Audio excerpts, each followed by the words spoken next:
Hey everybody, this is Summer with Done Naturally, and today I have a very common Ask Summer. Introducing a bottle for the breastfed baby. Okay, so there's probably a few things on your mind. When to do it? When to do it? All right, somewhere around 4 to 6 weeks is when we usually recommend. Does it have to be 4 or 6? No. If someone has to try it before 4, that's how it is. Just do it. If someone doesn't really have the need to do it by 4 to 6 weeks and wants to try it 8, 10, or 12, totally fine. The window of 4 to 6 weeks is not a black and white thing. Like if the baby doesn't try a bottle by 6 weeks, they will never take a bottle. That's a myth. People talk about it all the time, but it's totally not true. You might have a baby that refuses a bottle, but that baby would have refused a bottle even if you started it early.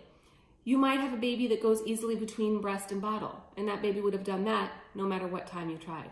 It's all about temperament and wiring for these babies. So they are already wired for, their personality, and that taking of a bottle is part of their feeding personality. So the reason behind 4 to 6 weeks is because we want breastfeeding to be well established.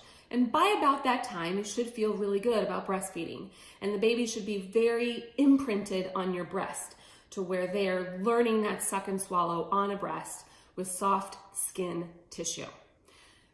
Bottle nipples are not that. They are silicone and they are very different. They are hard. And even though you could make them flexible, it's nothing like a breast. So those that say, hey, I'm a bottle and a nipple that are more like the breast, that's total BS. It's impossible to make a bottle nipple like the breast. You just can't do it.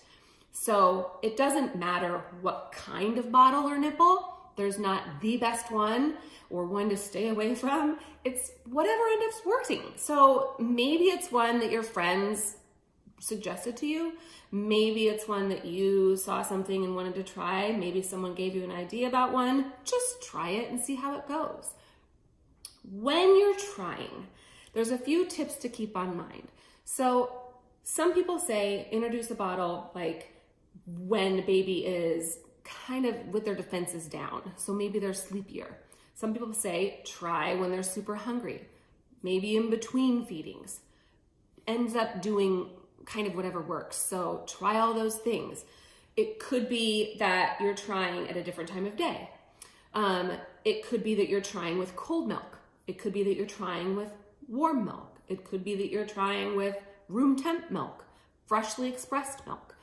Lots of different things, different bottles, different nipples. So the best thing to keep in mind is just keep it easy, laissez-faire, okay? Don't feel pressure, don't pressure the baby, don't try every day. That's a lot of work for you, and it's a lot of unnecessary work for the baby too. So when you are trying, we definitely, with returning to work, want to give yourself a couple of weeks before going back to work to attempt the bottle. So at least that time, but some people start before then. So giving yourself that time means you're not trying every day. You're trying, wait a few days. Try again, wait a few days. Usually they'll do just fine. Who's supposed to try? Not you.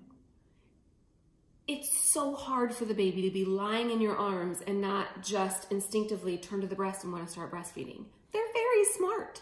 If you're offering a bottle, you yourself, mom, the baby will be like, what you doing, mom? I know it's in there. I know the real deal's in there.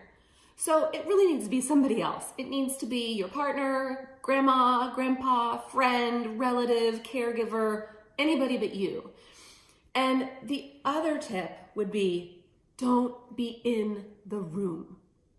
I'm gonna go even further. Get out of the house. The energy when you're there is very, very different than when you've left. When you leave, the person that's trying feels free to try whatever they need to make it work. And baby also feels your energy leaving, which is good because if you're there, they can smell you. I'm not lying. They can smell you. And they might be more resistant because of that. And then here's another thing. Most of you, if someone's downstairs trying with your baby, let's say you go upstairs and you are waiting, listening, waiting to see what's gonna happen. Is the baby gonna cry? Are they gonna fuss? Oh my God, they're fussing. Oh my God, it's freaking me out. My breasts are hurting just hearing that. Oh my God, maybe I should just go down there and breastfeed. Oh, is he gonna do, maybe he'll do this. Oh my gosh, I can't believe, oh, it's too much crying, I can't do it. So much anxiety, okay? You might even be yelling down there, how's he doing? And the person's trying going, it's fine. You know, everybody's nervous. So take this opportunity and just go. Go to the coffee shop, go see a movie, go out to lunch with a friend, give it a couple hours, leave the milk with the person who's trying, and go. If the baby doesn't take the bottle, no big deal. They're not gonna die. It's a couple hours without food. They'll be fine.